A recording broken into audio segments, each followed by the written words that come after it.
ògbólógbòó adigunjalè ní Damilọla yìí o. Ṣọọbu mẹ́wàá lòun nìkan fọ́ láàrin ọjọ́ mẹ́rin. Ọmọkùnrin ẹni ọdún mẹ́rìnlélógún kan, Damilọla Ọládélé, ti wà lákọlò àwọn ọlọ́pàá ìpínlẹ̀ Ọ̀ṣun báyìí lórí ẹ̀sùn olè jíjà.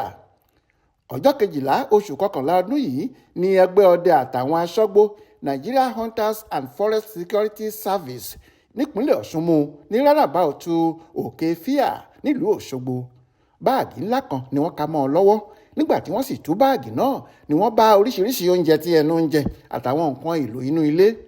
Nínú ìwádìí wọn, lọ́mọkùnrin yìí ti jẹ́wọ́ pé ṣọ́ọ̀bù oníṣọ́ọ̀bù lòún fọ́ lágbègbè Àgùnbẹ́léwò nílùú Òṣogbo. Lẹ́yìn àkọsílẹ̀ rẹ̀ ni wọ́n fà á lé àwọn ọlọ́pàá lọ́wọ́.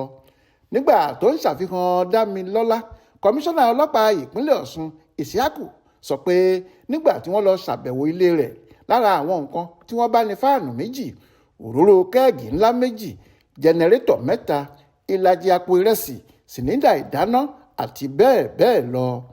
Nígbà tí Damilọla ń bá Aláròyé sọ̀rọ̀, ó ní iléèwé gbogbo nìṣe kan lòun ti parí, ṣùgbọ́n nígbà tí kò sí olùrànlọ́wọ́ kankan lẹ́yìn tí ìyá àti bàbá òun jáde láyé lòun ṣe bẹ̀rẹ̀ iṣẹ́ olè jíjà ní pẹrẹwu.